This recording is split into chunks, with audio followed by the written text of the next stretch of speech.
Bonjour. Dans cette vidéo, nous allons parler de l'algorithmique parallèle et distribuée.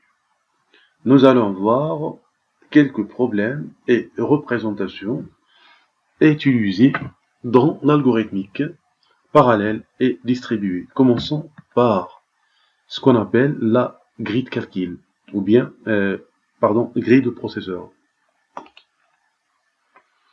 Une grille de processeur est un réseau de processeurs qui vont fonctionner en parallèle pour résoudre un problème. Le premier problème qu'on va voir, c'est le problème de tri simple. Imaginons qu'on a une séquence de n processeurs, n entier par exemple, et on veut les trier en utilisant n processeurs. Chaque processeur est relié à deux processeurs, un à droite et l'autre à gauche, sauf le premier et le dernier processeur. Chaque processeur contient un programme local et une mémoire locale. Le programme local consiste en peu d'instructions et la mémoire locale est de taille réduite. À chaque étape, chaque processeur reçoit des données de ses voisins, consulte ces données locales, effectue les calculs dictés par son programme local, génère des données en sortie pour ses voisins et met à jour sa mémoire locale. Pour le problème de tri, on a deux étapes, l'étape de tri et l'étape de résultat. La première étape consiste à recevoir une donnée de son voisin, comparer cette donnée avec celle contenue dans sa mémoire, transmet le plus grand des deux à son voisin de droite et stocke l'autre dans sa mémoire. Comme présenté dans cette figure, initialement, les processeurs n'ont aucune valeur. La deuxième étape, la valeur 2 est entrée au premier processeur. Il va la comparer avec rien, donc rien ne se passera. Dans la deuxième étape, la valeur entrée est 1, elle est comparée avec la valeur 2, donc la valeur 2 va aller au processeur 2. Dans la troisième étape, 5 est comparée avec 1, elle va passer au processeur 2. Dans la prochaine étape, le 0 est comparé avec le 1 et le 5, elle est comparée avec le 2. Et ainsi de suite. La deuxième étape consiste à récupérer le résultat à partir de l'extérieur. Cela se fait en utilisant plusieurs solutions. La première solution consiste à passer en mode transmettre à gauche dès que la phase 1 est terminée. Mais il est nécessaire de savoir quand est-ce que cette phase, ou bien la première phase, est terminée. Deuxième solution consiste à passer en mode transmettre à gauche quand le processeur le plus à droite reçoit une donnée. La troisième alternative, chaque processeur commence à transmettre à gauche dès qu'il ne reçoit pas de données.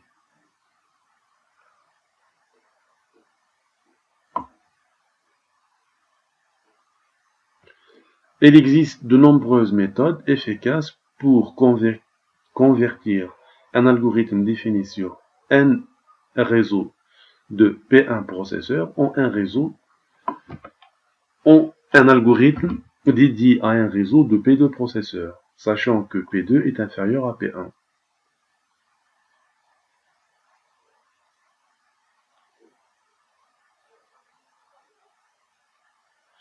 Normalement, c'est l'inverse, c'est P2 est supérieur à P1.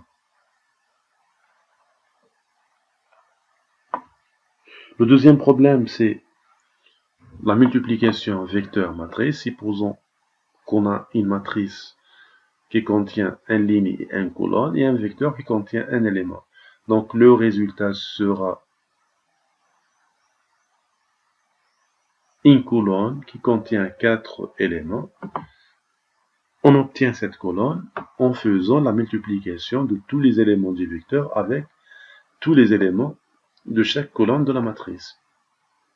Donc, cet élément se multiplie avec cet élément, puis cet élément avec cet élément, puis cet élément avec cet élément, puis cet élément avec cet élément. Et à chaque fois, on fait la somme des produits. Une fois terminé, les éléments se passent au processeur suivant et tout cela se fait en parallèle.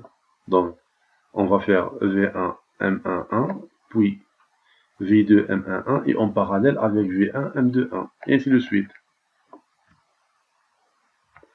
Cette solution peut se généraliser pour faire un problème de multiplication de deux matrices.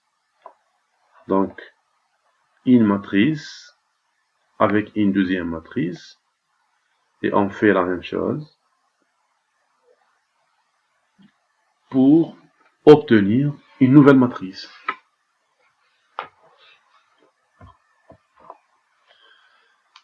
La deuxième architecture, c'est la grille d'arbre. On a vu la grille de processeur. Il y a aussi ce qu'on appelle la grille d'arbre. Une grille d'arbre est obtenue à partir d'une grille de n fois n processeurs, en ajoutant des processeurs et des liens de communication pour former un arbre binaire complet en chaque ligne et chaque colonne. Donc on a 4 lignes, 4 colonnes, c'est-à-dire 16 en totalité, 16 processeurs. On va faire une liaison des lignes pour des lignes, une liaison ici, une liaison ici, une liaison, puis une liaison des processeurs de liaison. Une fois terminé avec les lignes, on fait pareil pour les colonnes. Donc, la grille d'arbre est celle-là.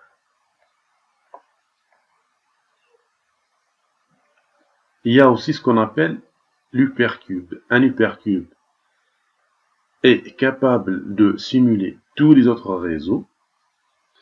Par exemple, ici, on a un hypercube de 2 composé de 2 sommets.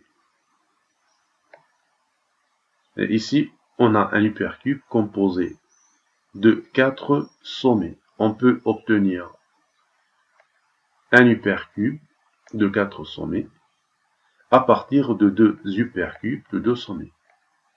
Et on dit que cet hypercube est de dimension 1 et cet hypercube est de dimension 2.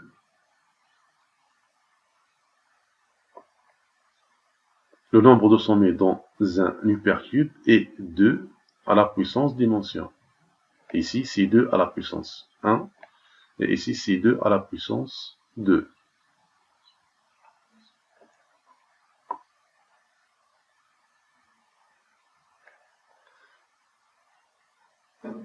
Comment obtenir un hypercube de dimension 2 à partir de 2 hypercubes de dimension 1? Donc, on va prendre un premier, ici, et un deuxième, ici. Dans une deuxième étape, on relie.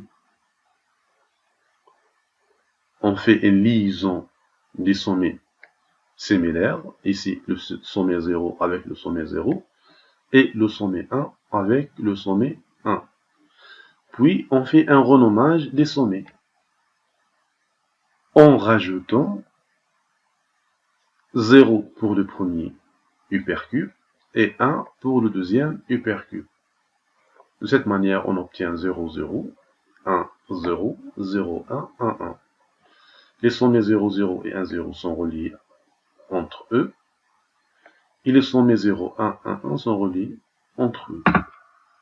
De la même manière, on peut obtenir un hypercube de dimension 3 à partir de deux hypercubes de dimension 2. Donc, on va mettre le premier et le deuxième. Deuxième étape, liaison des sommets sémilaires. Troisième étape, le renommage.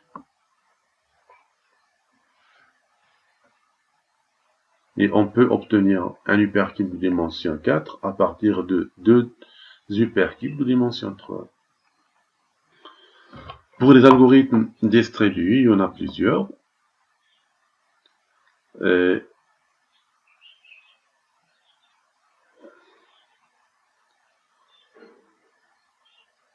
Il y a le principe de l'élection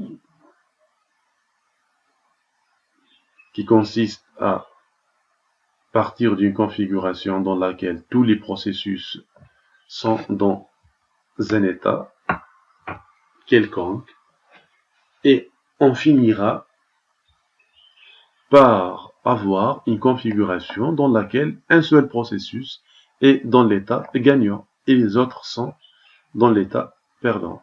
C'est généralement pour initialiser un système distribué. La diffusion, c'est une primitive de communication permettant à un processus d'envoyer le même message à tous les autres processus en respectant des propriétés d'ordre. L'exclusion mutuelle consiste à faire circuler un jeton entre des processus répartis sur le réseau pour n'autoriser qu'un seul d'entre eux à entrer en section critique.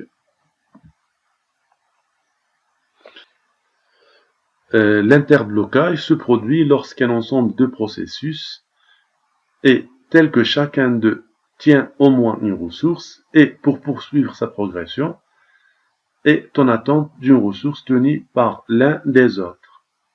Il y a des algorithmes qui se sont proposés pour éviter ou bien détecter les interblocages.